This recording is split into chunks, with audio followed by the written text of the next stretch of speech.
नमस्कार.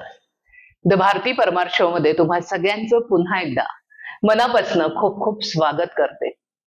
झलक अविस्मरणीय व्यक्तिमत्वांचे मध्ये आज पुन्हा एकदा आपण एका वेगळ्या व्यक्तीला भेटणार आहोत.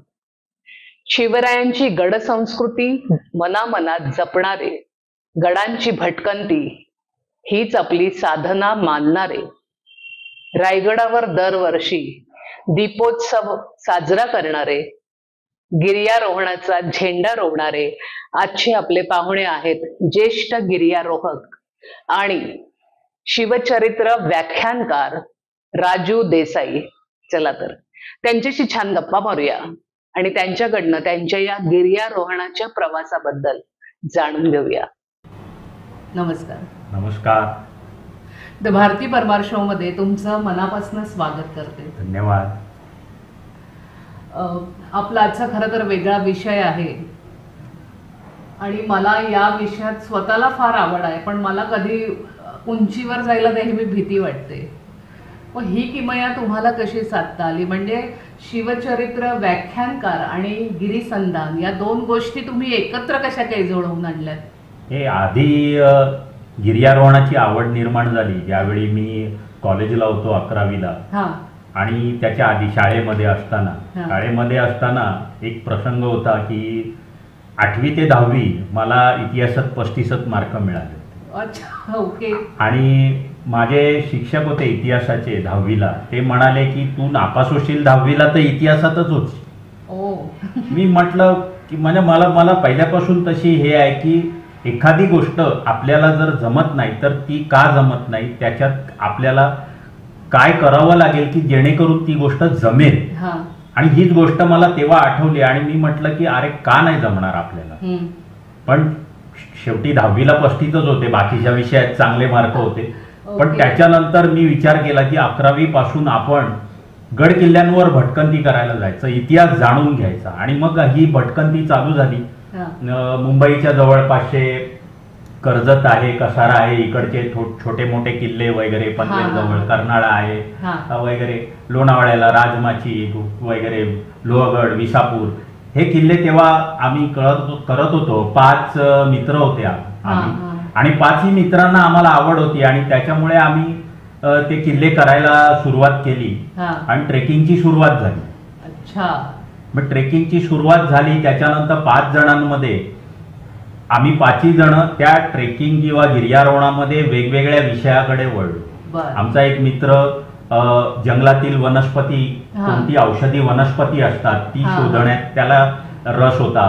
दुसरा एक होता तो आम्ही गडावर गेल्यावर तो रात्री आकाश बघायचा आणि आकाश दर्शनाचं वगैरे त्याला वेळ होतं. मला गिर्यारोहणातलं किल्ल्याचं बांधकाम कसं आहे, किल्ला कधी केला, काय केला, ह्या गोष्टीचा हे झाला. आणि नंतर मला आवड निर्माण झाली इतिहासात. काही पुस्तकं वगैरे म्हणजे वाशी बेंद्रे, बाबासाहेब पुरंदरे, गोनी दांडेकर यांची पुस्तकं वाचून मग त्या किल्ल्याला भेट द्यायची. म्हणजे आपण वाचलेलं आहे ते प्रत्यक्षात जाऊन बघायचं, त्याचा अभ्यास करायचा, ही आवड निर्माण झाली आणि नंतर मग ही गिर्यारोहणाची सुरुवात झाली.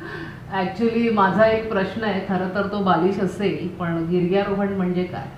म्हणजे ते चढून जाणं किंवा रॅपलिंग किंवा ते आपण रश्यांनी चढून जाणं, यातला थोडा फरक मला नाही कळत. कसं आहे, गिर्यारोहण याच्यामध्ये ट्रेकिंग येतं. ट्रेकिंग म्हणजे काय आहे की तुम्ही एखाद्या गडाच्या पायथ्याला जाता, कसंही म्हणजे एसटीनी जाता किंवा आजकाल खाजगी गाडी घेऊन जाता, मग चालत तुम्ही त्या किल्ल्यावर जाता. मग किल्ल्याची पाहणी करता, तिकडचं बांधकाम वगैरे करता, पाहता, ह्याला ट्रेकिंग म्हणतात. आणि गिर्यारोहणामध्ये दुसरा विषय येतो तो म्हणजे ऍडव्हेंचर ऍक्टिव्हिटी, म्हणजे साहसी खेळ. त्याच्यामध्ये तुम्ही आता जसं म्हणालात की रॅपलिंग आहे, व्हॅली क्रॉसिंग आहे, त्याच्यानंतर रॉक क्लाइम्बिंग आहे, ह्या सगळ्या गोष्टी त्याच्यामध्ये येतात. अच्छा, ओके, हा फरक आहे का? हा, बरं. माझा पुढचा प्रश्न तुम्हाला असा होता की तुम्ही कुठली पुस्तकं वाचून तुम्हाला स्फूर्ती मिळाली का? तर तुम्ही आधीच सांगितलं ही पुस्तकं वाचली, मग त्या गडावर जायची मला कल्पना आली आणि मी तिकडे ती पाहणी केली. अशा प्रकारे तुमचा हा प्रवास गडांवरचा सुरू झाला. तुम्ही साधारण 35 सुळके पार केले आहेत. ते कसे आणि त्यातला असा एखादा अविस्मरणीय प्रसंग आहे का एखादा तुम्ही सांगू शकाल असा? अविस्मरणीय प्रसंग फार आहे. हा. आणि की पुस्तकं म्हणजे काय की मी आता म्हणालो वाशी बेंद्रेंची आहे, गोनी दांडेकरांचं आहे, आनंद पाळंदेंचं आहे, अशी गिर्यारोहणाची बरीच पुस्तकं आहेत. आणि ती म्हणजे नावं किती घेऊ असं झालंय ते. आणि भरपूर पुस्तकं आहेत ती वाचून आम्ही गडावर जायचो. आणि आता तुम्ही रॉक क्लाइम्बिंगचं विचारलं, त्याच्यामध्ये रॉक क्लाइम्बिंगमध्ये कसं आहे, हा शेवटी साहसी खेळ आहे. आणि ज्यावेळी महाराष्ट्राचं सुवर्ण महोत्सवी वर्ष होतं आणि ते सुवर्ण महोत्सवी वर्ष असताना मी असा विचार केला की रायगडाचं जे टकमक टोक आहे ते रात्रीच्या अंधारात सर करायचं. अच्छा. आता ती म्हणजे आमची टीम होती सुरुवातीला की आम्ही 4 जण करणार होतो, पण नंतर आमचं सगळं प्लॅनिंग ठरलं. 4 जणांमध्ये जेव्हा आमचं ठरलं की ह्या दिवशी करायचं, आता त्या दिवशी करायचा दिवस जवळ आल्यानंतर एक दोन जण म्हणायला लागले, अरे रात्री कशाला करायचं, आपण दिवसा करू. म्हणजे थोडीशी भीती वाटायला लागली. आणि कसं पुस्तकं वाचल्यानंतर मी सावरकरांचं जे वाक्य आहे की मोहीम ठरली, आलात तर माझ्या बरोबर, नाही आलात तर मी एकटा. आणि त्याप्रमाणे मग मी ठरवलं की आता मी जर ठरवलंय आणि तुम्ही येणार नसाल, तुम्ही वरती थांबा, मी एकटा करेन. आणि रात्रीच्या अंधारात ते क्लाइम्बिंग करत होतो. साधारण 350 फुटाचं रात्रीच्या अंधारात क्लाइम्बिंग होतं. त्या 350 फुटावर टकमक टोकाच्या खाली एक साधारण 2 फुटाची एक लेज आहे आणि अशी 10 फूट आहे. आणि 10 फुटाच्या लेजवर मी संध्याकाळी 6:30ला एकटा उभा आहे. माझे सगळे सहकारी वरती आहेत, मला ते दिसत नाहीत, त्यांना मी दिसत नाही. पण जेव्हा काय शेवटी मी पण माणूस आहे, त्यावेळी रात्र व्हायला लागली आणि त्या गावातले म्हणजे रायगडाच्या खाली सांदोशी गाव आहे, निजामपूर आहे, पाचाड आहे, तिथल्या घरांच्या लाईट पेटायला लागल्या आणि मला पण थोडी भीती वाटली. पण मी म्हटलं की नाही, आता आपण जर ठरवलंय तर करायचं. आणि मी सुरुवात केली गिर्यारोहणाची, म्हणजे ज्याला साहित्य म्हणतो, इक्विपमेंट म्हणतो आपण, रॉक क्लाइम्बिंगचं वगैरे सगळी साहित्य होती माझ्याबरोबर. क्लाइम्बिंग करतोय मी. आणि एक साधारण 30-35 फूट हा शुल्का बाकी होता. 30-35 फूट बाकी असताना समोर एक घोरपड आहे. अरे बापरे. घोरपडीचा पिल्लू आहे आणि मला तिथेच हात टाकायचा आहे क्लाइम्बिंगला आणि खाली जाणं शक्य नाहीये. पण आधीच मी 300-350 फूट आलोय, पण करायचं काय. पण मी तिला हाकवण्याचा प्रयत्न केला हाताने असा, पण ते काय ती थोडीशी मागे झाली आणि मी हात टाकला. हा उजवा हात टाकल्यानंतर नखं मारली तिने आणि माझं व्हाईट टी-शर्ट होतं त्याच्यावर नखं मारली. आणि ते काय की 300 फूट क्लाइम्बिंग केलंय, 300-350 फूट. ब्लड सर्क्युलेशन फास्ट आहे बॉडीमध्ये आणि सुरुवात झाली. अख्खा रक्त बंबाळ झालो होतो आणि मला माहिती होतं 25 फूट गेल्यावर वरती पोचल्यावरच मला माझ्या सहकार्यांना कळेल आणि मगच फर्स्ट एड मिळेल. त्यामुळे मी आणखी स्पीड वाढवला आणि मग ते टकमक टोक रात्री सर झालं. 106 हुतात्म्यांना एक आदरांजली म्हणून तो कार्यक्रम आम्ही केला. माझ्या अंगावर काटा आला. घोरपडीने तुम्हाला नख मारले आणि तरी तुम्ही क्लाइम्बिंग केलं. वा वा. त्यानंतरही तुम्ही तानाजी कडा आणि टकमक टोक एकदम सर करण्याचा प्रयत्न का केला? त्याच्यात काय प्रेरणा आहे? याच्यात प्रेरणा अशी होती की तुम्ही कोंढाणाचा किंवा सिंहगडाचा इतिहास जर पाहिलात तर सिंहगडाच्या इतिहासामध्ये तानाजी मालुसर यांनी तो द्रोणागिरीचा कडा सर केला आणि धारातीर्थी पडले, महाराज त्यांना भेटायला आले, असा तो इतिहास आहे. आणि माझी संकल्पना काय होती की आता ज्यावेळी तानाजींनी केला त्यावेळी राजधानी स्वराज्याची राजगड होती, त्यानंतर रायगड झाली. माझी संकल्पना होती की आपण हा तानाजी मालुसरांच्या पुण्यतिथीला तो कडा सर करायचा. त्यांचं स्मारक जे आहे वरती तिथे अभिवादन करून रायगडाच्या राजदरबारात महाराजांच्या ज्या ठिकाणी राजाभिषेक झाला त्या ठिकाणी नतमस्तक व्हायचं. म्हणून पहाटे 3:30 वाजता हा. तो द्रोणागिरीचा कडा, ज्याला आत्ता तानाजी कडा म्हणतात, हा. आत्ता म्हणजे तानाजी मालुसरे यांनी सर केल्यानंतर हा. तो तानाजी कडा सर केला. तो पण एक 300 फूट आहे. हा. तो 3:30 वाजता सुरुवात केली, तो सर केला. तिकडनं आम्ही निघालो हा. आणि रायगडाला आलो. आणि रायगडाला राजदरबारात नतमस्तक होण्यासाठी रायगडाच्या वाटेने किंवा आता तिथे रोपवे आहे त्या रोपवेने न जाता टकमक टोक सर करून महाराजांच्या राजदरबारामध्ये त्यांना नतमस्तक व्हायचं. आणि ते टकमक टोक पण मी दुपारी 3:30 वाजता, सकाळी तानाजीकडा 3:30 वाजता, दुपारी 3:30 वाजता टकमक टोक दोन्हीकडे सर करून महाराजांचं नतमस्तक झालं. म्हणजे नुसत्या विचारांनी आणि कल्पनांनीच अंगावर काटे येत आहे. तर तुम्ही तिथे नक्की काय केलंय बापरे. त्यानंतर तुम्ही 10,000 लोकांना रायगडवारी करवली आहे. यामागे सुद्धा काही प्रेरणा होती का, काही खास कारण होतं? कारण फार महत्वाचं आहे. कारण आज जवळजवळ 503 रायगड फेऱ्या झाल्या माझ्या. पण त्या 503 रायगड फेऱ्यांमध्ये तुम्हाला एक सांगतो की महाराष्ट्राच्या 30% लोकांनी रायगड पाहिलं. या आतापर्यंत मला लोक म्हणतात की आम्ही रायगड बघितलाय. रायगड बघणं आणि रायगड जाणून घेणं ह्यात खूप फरक आहे. आणि त्यामुळे मला असं वाटलं की माझ्या व्याख्यानांमध्ये पण मी महाराष्ट्राचा किंवा स्वराज्याचा खरा इतिहास काय आहे हे जास्तीत जास्त लोकांपर्यंत पोहोचलं पाहिजे. कारण हा इतिहास ही येणाऱ्या पिढीसाठी एक प्रेरणादायी आहे. त्याच्यासाठी मी म्हणजे जास्तीत जास्त लोकांना रायगड दाखवण्याचा हा विचार केला. सतत तो नंतर चालू आहे. माणसं येत गेली, त्यांनी माझ्याकडून रायगड जाणून घेतला आणि त्याच्यानंतर त्यांनी इतरांना सांगितलं. त्यामुळे बरेच जण माझ्याबरोबर रायगडाला येत गेले. अशा तऱ्हेने 503 फेऱ्या पूर्ण झाल्या. त्यानंतर तुमच्या या म्हणजे या वेगवेगळ्या कामगिरीनंतर तुम्हाला अनेक अवॉर्ड मिळाले. म्हणजे तुम्हाला अनेक म्हणजे सत्कारही झाले तुमचे. तुम्हाला सर्जा पुरस्कार मिळाला बाबासाहेब पुरंदरेंच्या हस्ते. त्यांच्याबद्दल काही सांगावंसं वाटेल का, किंवा त्यांच्याकडनं तुम्हाला काही प्रेरणा मिळाली का? खूपच. आज जे मी शिवचरित्र व्याख्यान करतोय त्याचं सर्व श्रेय गुरुवर्य बाबासाहेब पुरंदरेंना आहे. कारण त्यांच्याकडूनच मी बऱ्याच गोष्टी शिकलो, ऐकल्या, अभ्यासल्या आणि त्यामुळेच आज मी व्याख्यान करतो.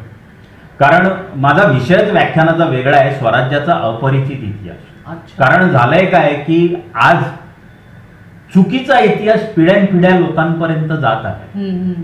म्हणजे उदाहरण द्यायचं झालं तर मगाशी सिंहगडाचा तुम्ही उल्लेख केला, जे मी सांगितलं त्या सिंहगडाच्या उल्लेखामध्ये पण इतिहासामध्ये असं सांगतात की त्यांच्याकडे घोरपड वगैरे होती.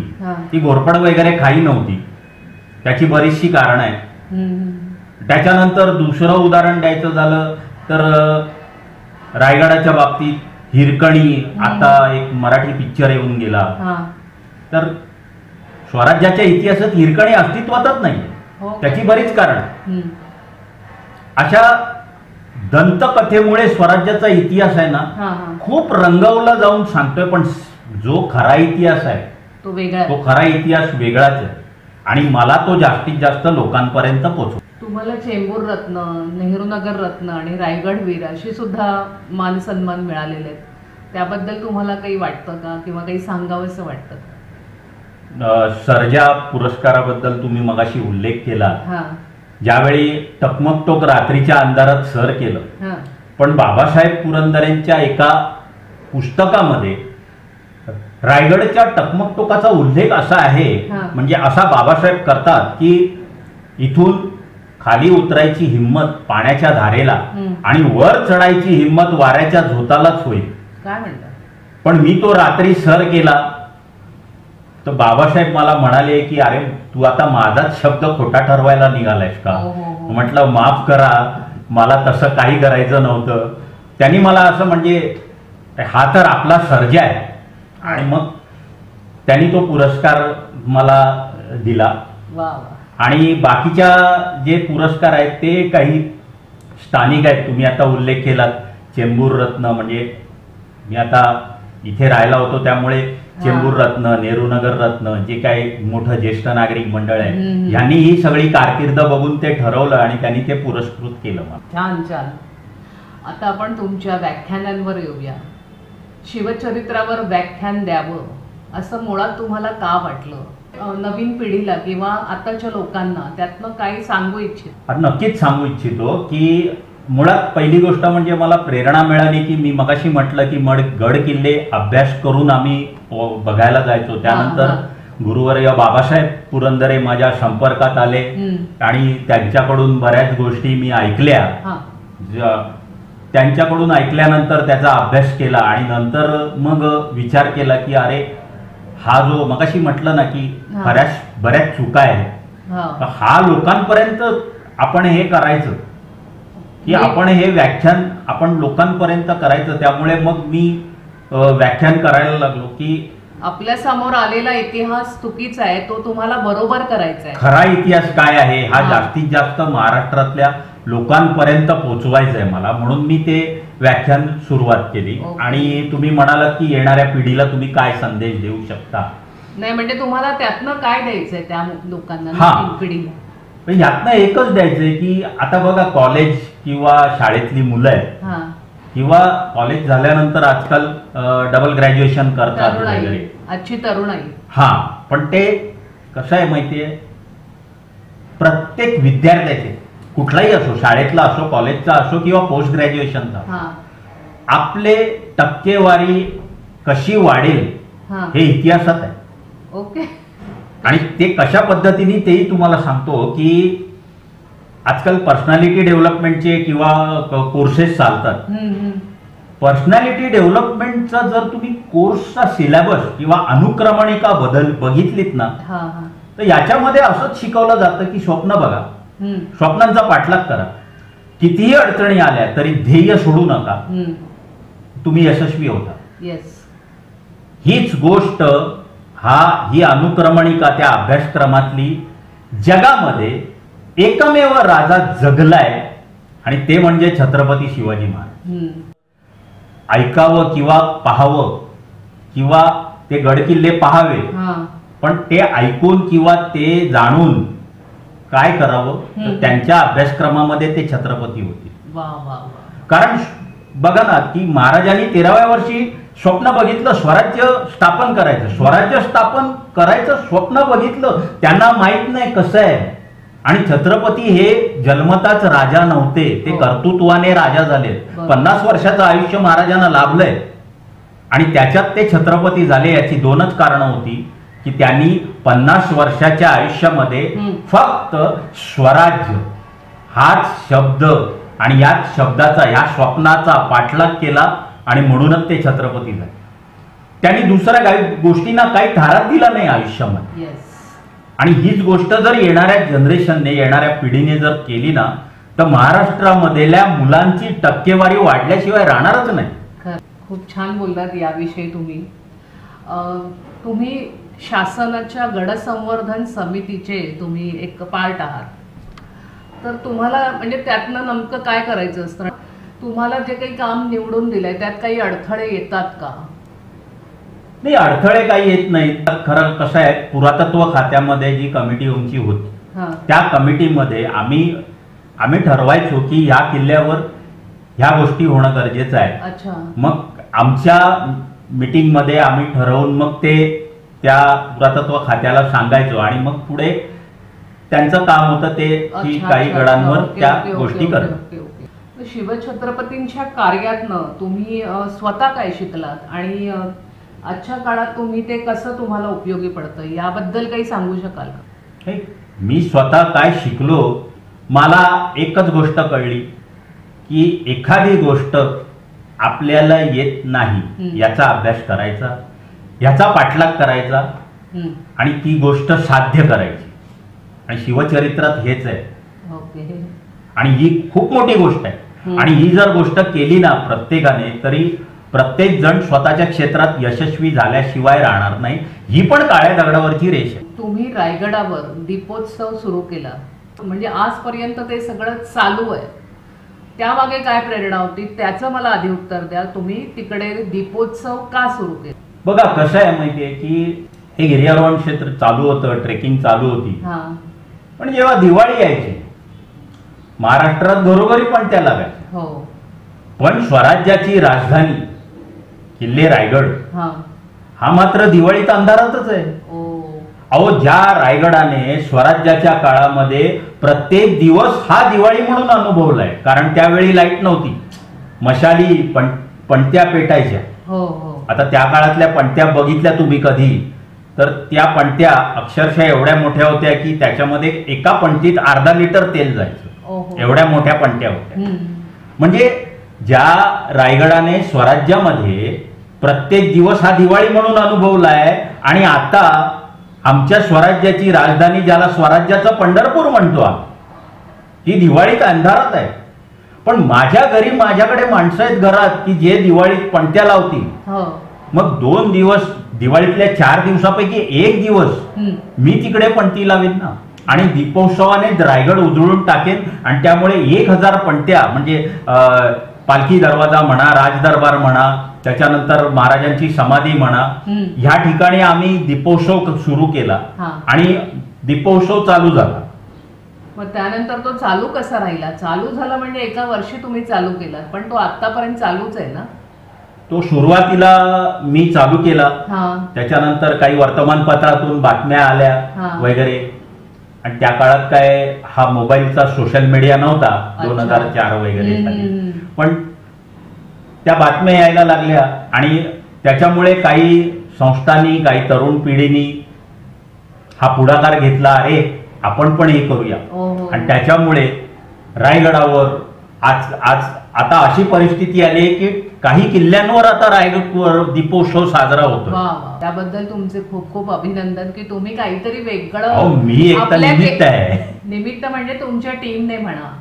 आता पुन्हा माझा हा प्रश्न आहे की तुम्हाला जेव्हा तुम्ही गिर्यारोहण करायला जाता तेव्हा तुम्हाला आर्थिक बळ कुठून मिळतं, तुम्हाला कोण मदत करतं, आणि तिथे सुद्धा तुमच्या बरोबर तुम्हाला पाठिंबा देणारे कोणी लोक असतात का? तुम्ही मगाशी म्हणालात की रायगडावर वरती लोक उभी होती किंवा खाली होती, तर असं तुम्हाला ते पण मदतीचे हात आहेत, त्यांच्याबद्दल काही सांगावंसं वाटेल? नाही, नक्कीच. कारण कसं आहे, आमची ही जी टीम होती त्यांचा मदतीचा हात आहेच. कारण एखादी मोहीम आम्ही घेतली तर आम्ही ती त्या टीमचा इट्स अ टीम वर्क. आणि एखादी मोठी मोहीम असेल तर आम्ही कोण पुरस्कृत करतोय का, स्पॉन्सर मिळतोय का, हे आधी बघायचं. आणि आजही काही माणसं आहेत की मगाशी म्हटलं ना की रायगडाला कोण तेल द्यायचं, कोण पणत्या द्यायचं, कोण काही निधी द्यायचा. ठीक आहे, 500-1000 रुपये कोणतरी स्वइच्छेने द्यायचे. पण आमची एखादी मोहीम असते की या ठिकाणी जायचंय तर त्याचा खर्च आम्ही किती आहे, काय आहे, आणि कोणी नाही दिलं तर आम्ही आमचंच करतो. तुम्ही गिर्यारोहण करताय, तुम्ही आणखी काय करता का, जॉब वगैरे? किंवा आता त्या क्षेत्रामध्ये म्हणजे कसं असतं की आपलं आवडतं क्षेत्र असतं, त्या छंदाला आपण व्यवसाय म्हणा किंवा त्या छंदामध्येच आपण काहीतरी वेगळं करू. त्यामुळे आता मी अशा विविध टूर करतो की म्हणजे आता स्वतः मी एक धार्मिक आहे, त्यामुळे गेल्या वर्षी 2024ला मी जवळजवळ गिरनार 10 वेळा केलं. क्या बात आहे. एक 350 लोकांना, अंदाजे 350-400 लोकांना मी गिरनार दर्शन घडवून आलो. त्याच्यानंतर पिठापूर केलं, कुरवपूर केलं. अच्छा, म्हणजे तुम्ही सहली आयोजित करतो. आता मी अशी पण एक सहल आयोजित केली आहे की आत्ताच आपल्या काही किल्ल्यांना महाराजांच्या जागतिक वारसा मिळाले. तर मी एक शिवशौर्य सहल म्हणून आयोजित करतोय की आतापर्यंत केलेल्या अनुभवाचा मला एक अनुभव आला की काही माणसं मला रायगडावर आल्यानंतर मला ज्येष्ठ नागरिक म्हणजे 75 ते 80 वयोगटातली, तर आमचं आज एवढं वय झालं पण रायगड आज तुझ्यामुळे पाहायला मिळाला. मग मला विचार केला की आज जर फक्त रायगड बघितलाय तर ज्या किल्ल्यांवर शक्य आहे तिथे आपण त्या माणसांना नेऊ, त्यांना दाखवू. म्हणून मग मी शिवशौर्य सहल आयोजित केली, ज्याच्यामध्ये महाराजांचा जन्म शिवनेरी झाला सिंहगड झाला प्रतापगड झाला रायगड. जे ज्येष्ठ नागरिक पण तिथे सहज येऊ शकतात, कारण सिंहगडावर गाडी जाते. प्रतापगड पण एवढा काही उंच नाही आहे, रायगडावर रोपवे आहे. म्हणजे ही पूर्ण ह्या किल्ल्यांची सहल, म्हणजे जास्तीत जास्त मगाशी म्हटलं ना, माझं ध्येय एकच आहे, खरा इतिहास लोकांपर्यंत पोचवायचा, तो व्याख्यानांपर्यंत मार्फत पोचवायचा, किंवा काही जणांना यायची इच्छा असेल तर त्यांना त्या किल्ल्यावर जाऊन तो इतिहास सांगायचा. वा, छान कार्य चाललंय तुमचं. आता आपण तुमच्या सहचारणीबद्दल बोलूया. तुम्ही गिर्यारोहक आहात, तुमच्या मिसेस किंवा तुमची सहचारणी ती स्वतः, तिला याची आवड आहे का, की ती वेगळ्या प्रांतातली आहे, काय? नाही, मुळात तिला आधी आवड नव्हती, पण नंतर तिला आवड निर्माण झाली. आणि असं म्हणतात ना की सक्सेसफुल माणसाच्या पाठीशी एक स्त्रीचा हात असतो. आज आम्ही गड किल्ल्यांवर सहली आयोजित करतो किंवा काही धार्मिक सहली आयोजित करतो, त्याच्यामध्ये तिचा फार मोठा वाटा असतो, कारण बाकीच्या गोष्टी सगळ्या ती बघते. म्हणजे सपोर्ट सिस्टीम ती आहे. छान. तुम्ही ही जी वेगळी वाट निवडली आहे त्याबद्दल तुमच्या घरच्यांच्या काय प्रतिक्रिया आहेत? त्यांनी आधी तुम्हाला जाऊ दिलं की नाही, म्हणाले काय चाललंय तुझं हे? कसं आहे, तुम्ही एक लक्षात घ्या, 1986-87चा काळ होता तो. आणि मगाशी म्हटलं मी जवळपासच्या किल्ल्यांवर जात होतो, कर्जत इकडे तिकडे. पण सुरुवातीला साहजिक पालकांना वाटलं हा शनिवार रविवार कुठेतरी उन्हाळक्या करायला जातोय. त्यांचं काही चुकलेलं नाही. कारण त्या काळामध्ये 1985-87ला गिर्यारोहण हे क्षेत्र तेवढं हे नव्हतं, फेमस नव्हतं. राईट. ते आता सोशल मीडियामुळे ते जरा हे झालेलं आहे. पण आमच्या पालकांना ते कळायचं नाही की हा काय करतोय. पण त्याच्यानंतर जेव्हा काही 1-2 पेपरमध्ये बातम्या आल्या, महाराष्ट्र टाइम्स, लोकसत्ता, जे तानाजी कडा आणि टोपच्या वगैरे, त्याच्यानंतर एक IBN लोकमतवर माझी एक मुलाखत झाली, ती लाईव्ह होती 1 तास. त्यावेळी घरच्यांना कळलं की आपलं कार्ट काय उन्हाळक्या करत नाहीये, चांगल्या शिवतीर्थांवर जातोय. त्यामुळे नंतर मला कधी म्हणजे विरोध झालाच नाही. तुमचं गिर्यारोहण म्हणा किंवा शिवचरित्रावरचं व्याख्यान म्हणा, या व्यतिरिक्त तुम्हाला अजून एका गोष्टीची आवड आहे. तुम्ही एका संघाचे सदस्य आहात. क्रिकेट बद्दल काय सांगावं असं वाटेल?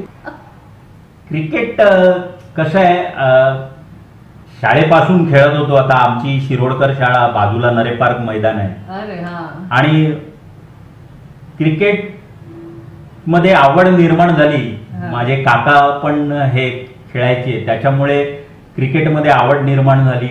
आणि त्याच्यानंतर ती आवड अशी होती की मग क्रिकेटचा अभ्यास, की फक्त खेळणं नाही. काका म्हणायचे की तू अभ्यास कर पण त्याचा. हो का?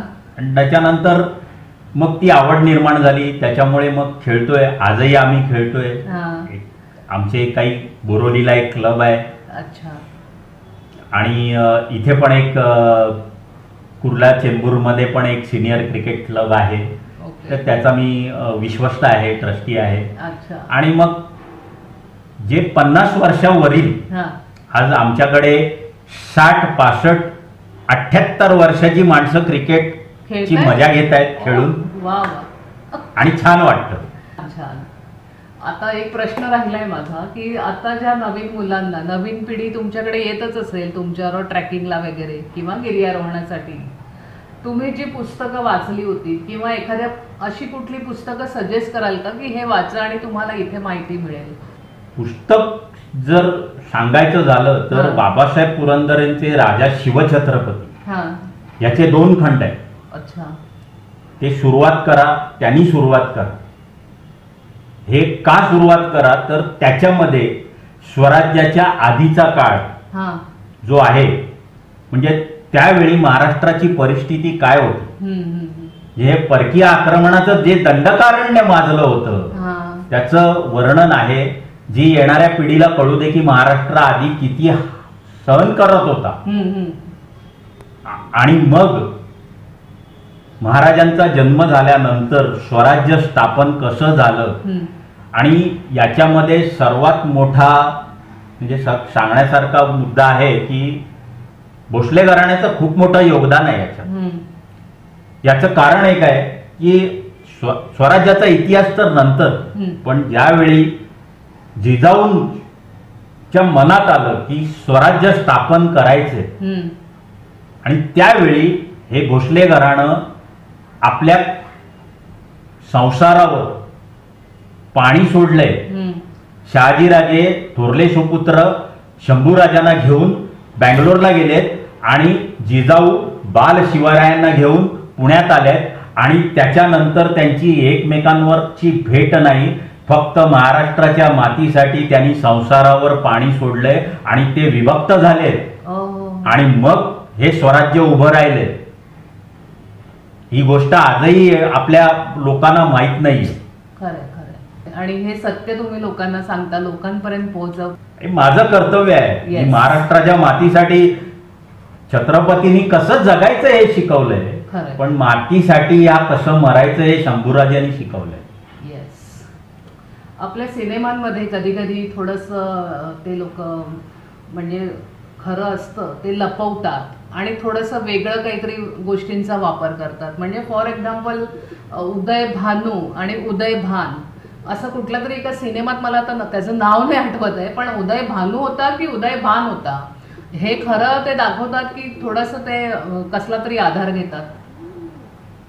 मुळात मला वाटतं तानाजी सिनेमात आहे हा जो हिंदी तानाजी सिनेमा आला ना, तो अतिशय चुकीचा आहे. हो का? मी तुमच्या प्रत्येक प्रश्नामध्ये हेच होत आहे की इतिहास चुकीचाच आहे आणि त्यांचं खरं नाव उदयभान आहे, उदय भानू नाही. अच्छा, उदयभान आहे. आणि ते महाराष्ट्रीयन आहेत? नाही, ते राजस्थान साईड. अच्छा, राजपूत आहेत. हा, राजपूत. उदय भानू आहे. उदय भान. आणि आता पण एक छावा नावाचा सिनेमा आलेला, प्रश्नच नाही. पाहिलाय? प्रश्नच नाही. त्यात पण सगळं बरोबर आहे का? अगदी 100%. क्या बात आहे.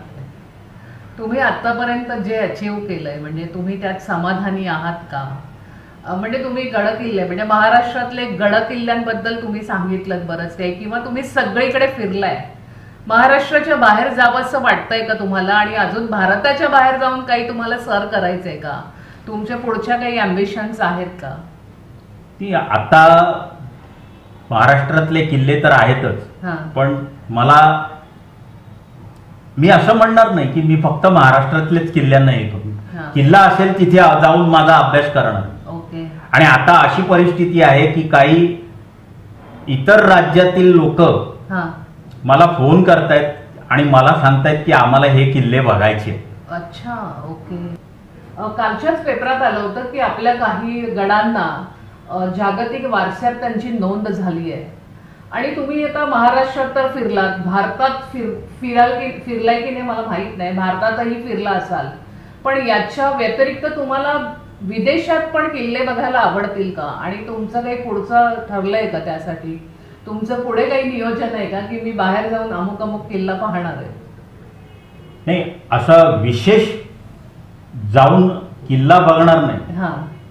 जिथे किल्ला तो बघणार.